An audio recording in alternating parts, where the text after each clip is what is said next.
300 mil pessoas no Brasil têm síndrome de Down, uma condição genética que afeta o desenvolvimento intelectual, mas não impede que elas vivam com independência em casa, na escola e principalmente no mercado de trabalho. No mês escolhido para destacar potencialidades, direitos e desafios de pessoas com Down, o Revista TST traz exemplos de inclusão, empatia e inserção profissional. Esta edição já começou e você vai ver também. Corte de energia não justifica a prorrogação de prazo para recorrer em processo trabalhista. Empresas são responsabilizadas por mortes de trabalhador em acidentes de trânsito. EBSERM poderá pagar valores devidos à técnica de enfermagem por meio de precatórios.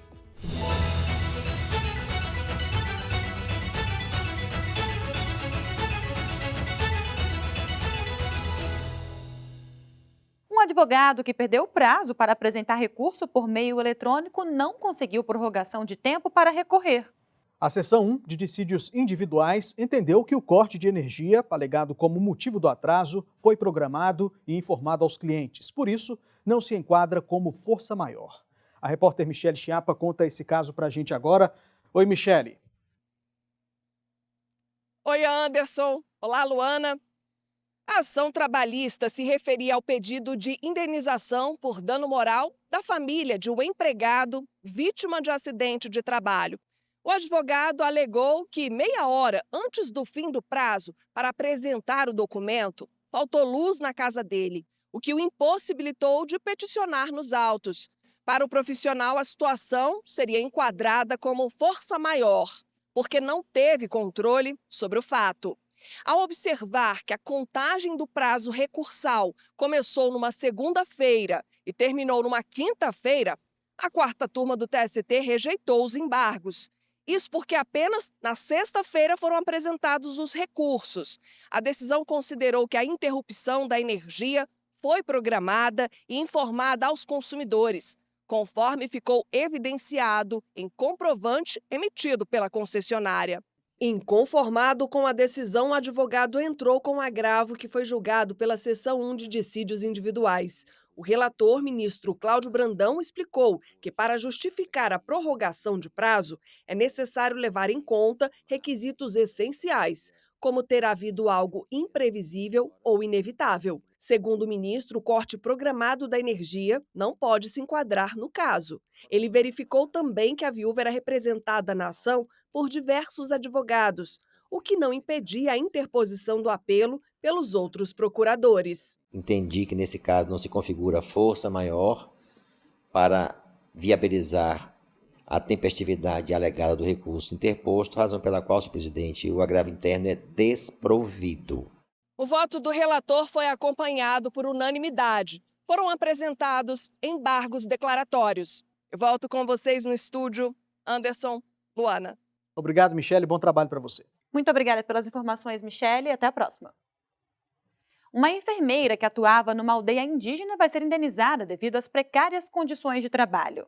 A decisão individual tomada pelo vice-presidente do TST, ministro Maurício Godinho Delgado, considerou que as peculiaridades desse serviço de saúde não afastam a obrigação de cumprir as normas regulamentares. A trabalhadora foi contratada para atuar no Distrito Sanitário Especial Indígena do Povo Chavante, em Mato Grosso. A enfermeira disse que enfrentou condições precárias, como morar em casas de pau e palha, sem energia elétrica e água potável. Afirmou também que sofreu agressões verbais e ameaças de agressões físicas. Ainda acumulou as funções de limpeza, cotação de marmita e coordenação. Tudo isso resultou no diagnóstico de transtornos como depressão, ansiedade e esgotamento, além de problemas financeiros. A Associação Paulista para o Desenvolvimento da Medicina alegou que o trabalho da enfermeira se dava em condições especiais e que a estrutura deveria ser adequada ao ambiente indígena, isso para não ofender os costumes e a cultura locais. Em primeiro grau, a empresa foi condenada ao pagamento de indenização por danos morais e materiais. Mas o Tribunal Regional do Trabalho da 23ª Região, em Mato Grosso, retirou as condenações. Para a Corte, o não cumprimento das normas regulamentadoras no âmbito das aldeias indígenas não implica a responsabilidade civil da empregadora, em razão das peculiaridades do contrato de trabalho. No TST, em decisão monocrática, O ministro Maurício Godinho Delgado observou que a enfermeira não indígena foi contratada no âmbito da Política Nacional de Atenção à Saúde dos Povos Indígenas. Nessa modalidade, a assistência é prestada de forma diferenciada para atender às especificidades culturais, epidemiológicas e operacionais desses povos. Porém, para o ministro, respeitar a cultura indígena nas políticas de atendimento à saúde não significa submeter a trabalhadora a um ambiente que não estava de acordo com as normas de saúde e segurança do Ministério do Trabalho e Emprego. O relator avaliou ainda que o trabalho em condições diferentes dessas regras ultrapassa a esfera das irregularidades trabalhistas, ferindo direitos humanos. O ministro determinou o pagamento de indenizações de R$30 mil pelo meio ambiente do trabalho inadequado e mais R$30 mil pela doença ocupacional. Além disso, restabeleceu a condenação de R$450 a título de danos materiais e o custeio de medicamentos ou tratamentos futuros decorrentes da doença ocupacional. A Associação Paulista para o Desenvolvimento da Medicina recorreu da decisão e o caso vai ser julgado pela terceira turma. Trabalhadores e empresas com processos em tramitação no TST já podem pedir a inclusão dos casos na Semana Nacional da Conciliação Trabalhista 2025, que vai ocorrer de 26 a 30 de maio. E é muito simples, basta preencher o formulário disponível no QR Code que está aparecendo aí na tela. Vale reforçar, Anderson, que a conciliação pode ser feita a qualquer tempo antes da decisão final do processo. Na Semana Nacional, todo o Judiciário Trabalhista se mobiliza para promover o maior número possível de acordos. A seguir, um eletricista flagrado por câmeras de segurança furtando cabos elétricos recebeu punição máxima, a demissão por justa causa. Apesar de ter cometido uma falta grave, ele solicitou à Justiça Trabalhista o recebimento do 13º salário. Veja daqui a pouco os motivos de o pedido ter sido negado pelo TST.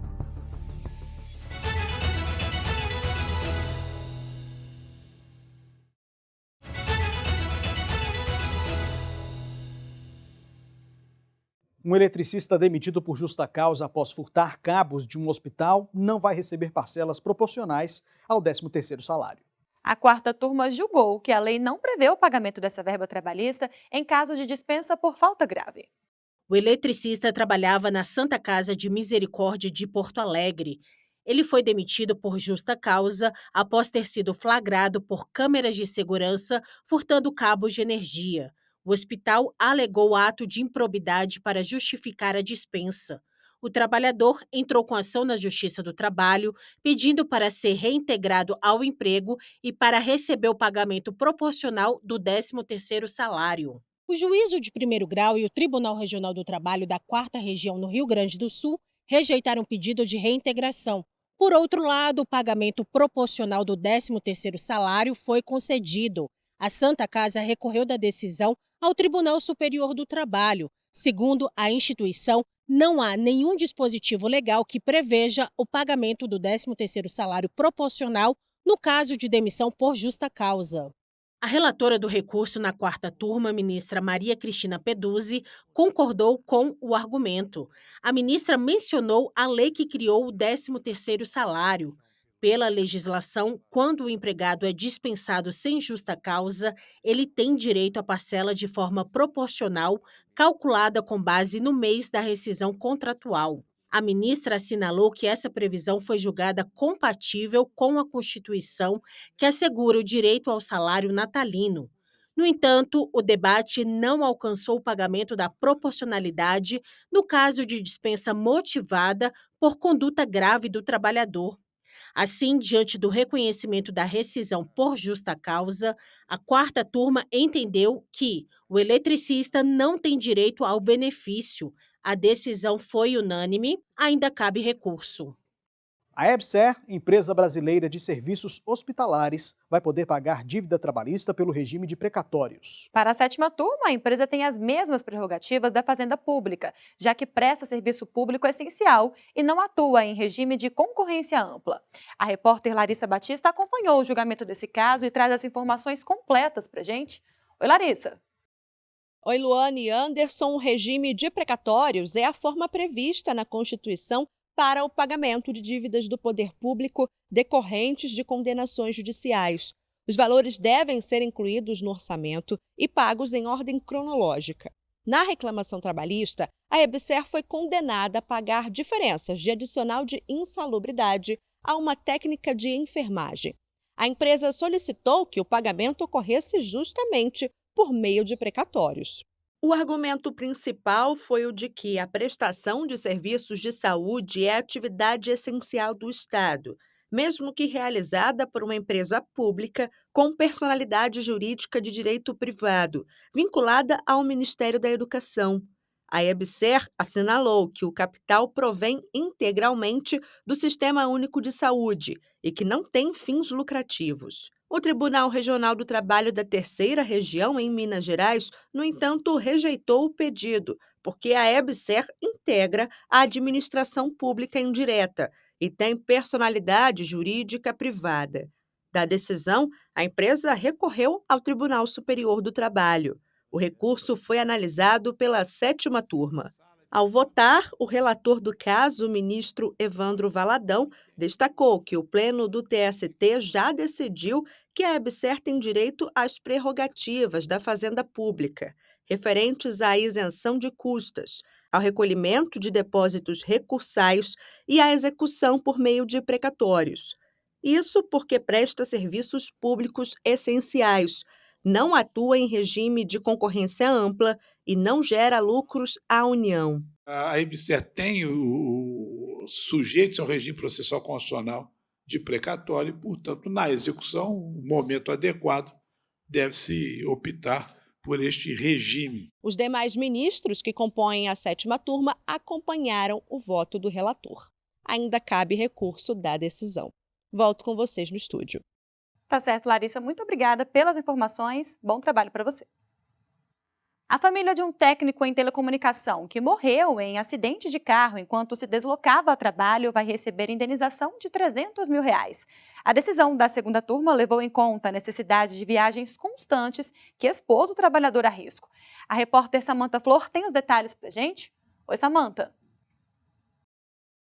Oi, Luana e Anderson. O empregado foi contratado para fazer manutenção e reparo de redes e sistemas de telecomunicação da Nokia em diferentes estados, o que exigia constantes deslocamentos na rotina de trabalho. Durante uma dessas viagens, ele sofreu um acidente de carro e morreu aos 30 anos de idade. A viúva relatou que a vítima dirigia ininterruptamente por mais de 10 horas para chegar ao local onde prestaria serviços. Por isso, pediu o reconhecimento da responsabilidade das empresas pelo acidente de percurso e indenização por dano moral para ela e para o filho na época com 6 anos. O Tribunal Regional do Trabalho da 1ª Região no Rio de Janeiro manteve a decisão de primeira instância que não aceitou os pedidos. Segundo o TRT, o acidente não foi causado por condições perigosas de trabalho. O caso chegou ao TST. Ao analisar o recurso de revista da viúva, a relatora na 2ª turma, a ministra Maria Helena Malman, teve outro entendimento. Conforme o voto da ministra, havia nexo de causalidade entre as atividades profissionais desenvolvidas, o deslocamento diário e o acidente de percurso. No caso, o acidente aconteceu no trajeto de ida ao local do trabalho por ocasião da prática habitual do tipo de labor previsto no contrato de trabalho, no qual os serviços eram prestados em diversas localidades, exigindo-se traslado frequente, o que autoriza o enquadramento, no meu ponto de vista, na exceção legal, viabilizando a adoção da teoria da responsabilidade objetiva. Por unanimidade, a turma condenou as empresas ao pagamento de R$300 mil, além de pensão mensal com base no valor da média salarial do empregado nos últimos 12 meses antes do acidente. A pensão será paga ao filho, desde a data do óbito até que ele complete 25 anos de idade. As empresas entraram com embargos declaratórios. Volto com vocês no estúdio. Muito obrigada, Samantha, e até a próxima. Lembrando que as turmas do Tribunal Superior do Trabalho julgam os processos sempre às terças e quartas-feiras. A pauta pode ser acompanhada pelo site do TST. Depois do intervalo, assédio sexual, tipificado como crime pela legislação brasileira, o ato resultou em crescimento no número de ações na Justiça do Trabalho. Os processos com pedidos de indenização às vítimas subiram 35% em um ano. Já já a gente traz os dados completos, não saia daí.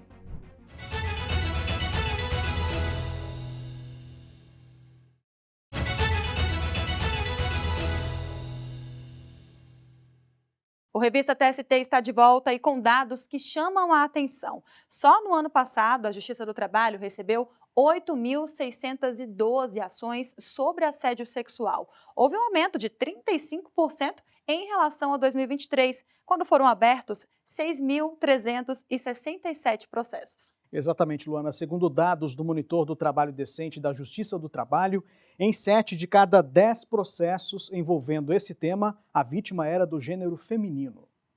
Toda conduta de conotação sexual praticada contra a vontade de alguém pode ser considerada assédio sexual no trabalho, independentemente da intenção de quem cometeu e do cargo dos envolvidos. E o TST tem uma cartilha para orientar sobre como identificar e enfrentar esse tipo de prática. Para acessar, é só apontar a câmera do celular para o QR Code no canto da tela.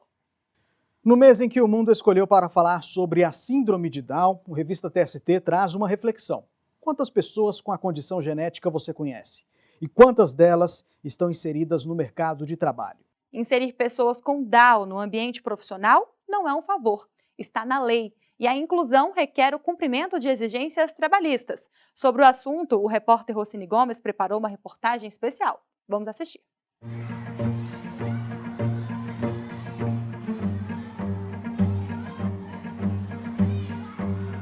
Para quem está longe de entrar no mercado de trabalho, nada mais justo do que se dedicar ao ofício de ser criança. Isabelle quer mesmo se divertir com os amigos. 13 anos e uma vida inteira pela frente. Enquanto se prepara para o futuro, ela até já arrisca dizer a profissão que vai seguir: vendedora. Não, shopping. Aqui é capaz. Ainda vai demorar um pouco. A questão é: como estará o acesso ao mercado de trabalho para quem desde cedo enfrenta o capacitismo? O termo diz respeito à discriminação e ao preconceito contra as pessoas com algum tipo de deficiência. Toda criança com Down, pessoas com Down, elas têm capacidade. E eu quero ver ela entrando na faculdade daqui a uns dias. O campo hoje está muito amplo para isso e eu vejo ela com um futuro digno. Antes de falar do amanhã, vamos tratar do hoje. O Brasil tem cerca de 300 mil pessoas com síndrome de Down, o número mais recente anunciado pelo IBGE. Dos 212 milhões de brasileiros, elas representam menos de 1% da população. Olha a Geórgia aí, 23 anos e jovem aprendiz no departamento financeiro de um centro de eventos em Brasília. Ela lembra bem do começo. Eu cheguei aqui e a chefe, a Fernanda e a Giovana fez entrevista comigo. Eu fiquei um pouco nervosa e depois eu fiquei mais tranquila. Para destacar as potencialidades e falar sobre direitos, desafios e a inclusão de pessoas que têm a característica genética de Geórgia, existe o Dia Internacional da Síndrome de Down. A data foi oficialmente reconhecida pela ONU, a Organização das Nações Unidas, há 13 anos, e a escolha não foi à toa. Em cada célula do corpo, o ser humano tem 23 pares de cromossomos, no total de 46. Eles são os responsáveis por abrigar o código genético de cada pessoa, a cor da pele, a tonalidade do cabelo. No caso de quem tem Down, o par de número 21, em vez de 2, apresenta 3 cromossomos, a chamada trissomia. Então, cromossomo 21, 3 pares, 21 de março, Dia Internacional da Síndrome de Down. E, importante, não é uma doença, é uma condição genética que afeta o desenvolvimento físico e intelectual. Esse paradigma que as pessoas acham que a pessoa que tem síndrome de Down, então, nunca vai aprender. Isso é um grande equívoco, porque ela aprende desde que seja estimulada. E essa estimulação, ela precisa de mais repetição, de um tempo mais longo de exposição da informação. E isso não somente na escola, não somente em casa, na família, mas também no ambiente de trabalho. que as informações elas precisam ser diretas, objetivas. Esta psicóloga tem uma filha adolescente com Down. Ela diz que as chances de aprendizado devem começar a ser criadas dentro de casa.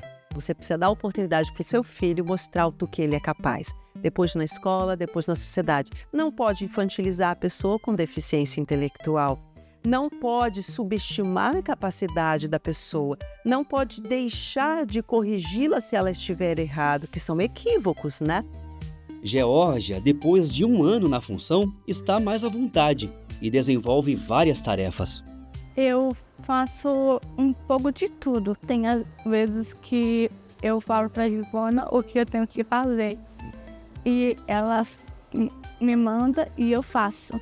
E é Giovana, a supervisora, quem parece mais ter aprendido com a colega de trabalho. É o primeiro contato de perto com uma pessoa com Down. É um mundo novo que a gente tem que explorar. Assim que a gente viu ela, falou, a gente quer ficar com ela.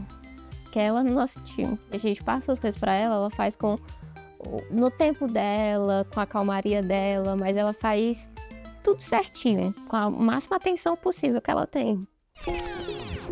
Quando a celebração do Dia Internacional da Síndrome de Down completou 10 anos, em 2022, época da pandemia, o Tribunal Superior do Trabalho oficializou a assinatura de 2 atos.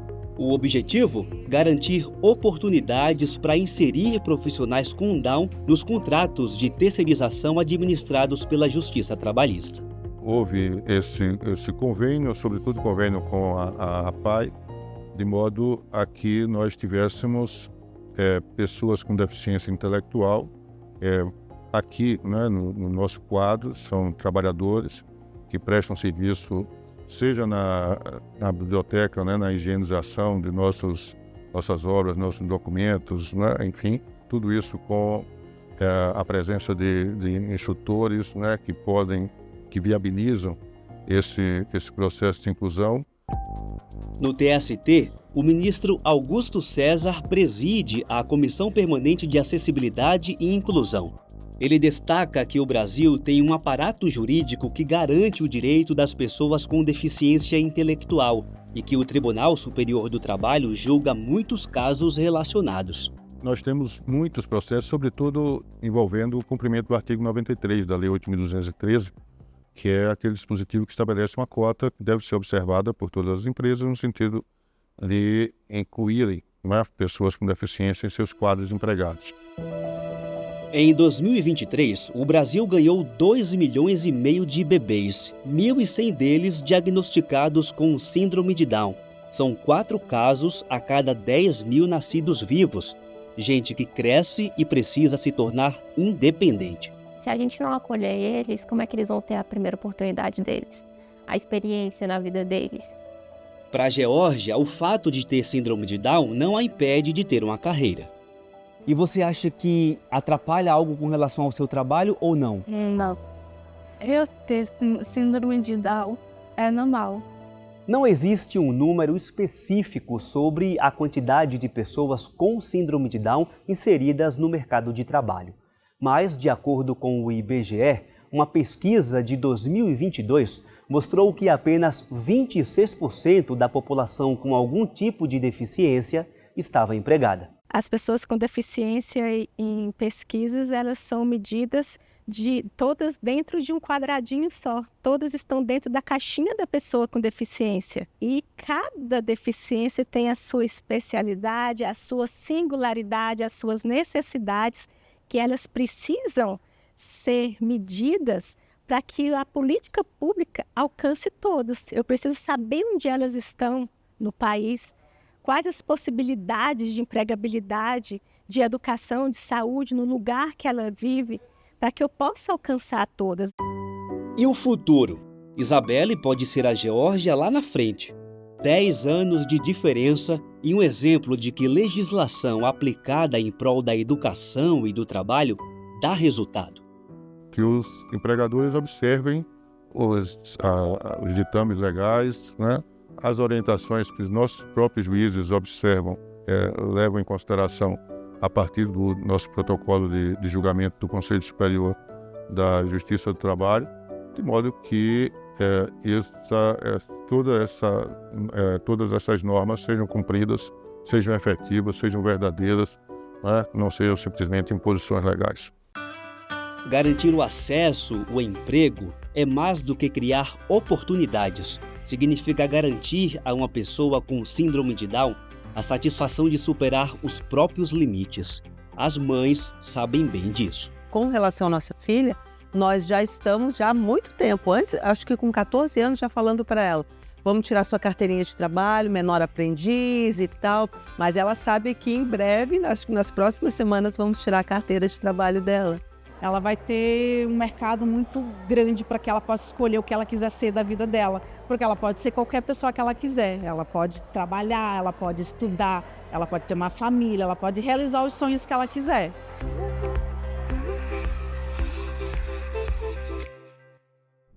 O Tribunal Superior do Trabalho abriu prazo para manifestações escritas sobre pejotização.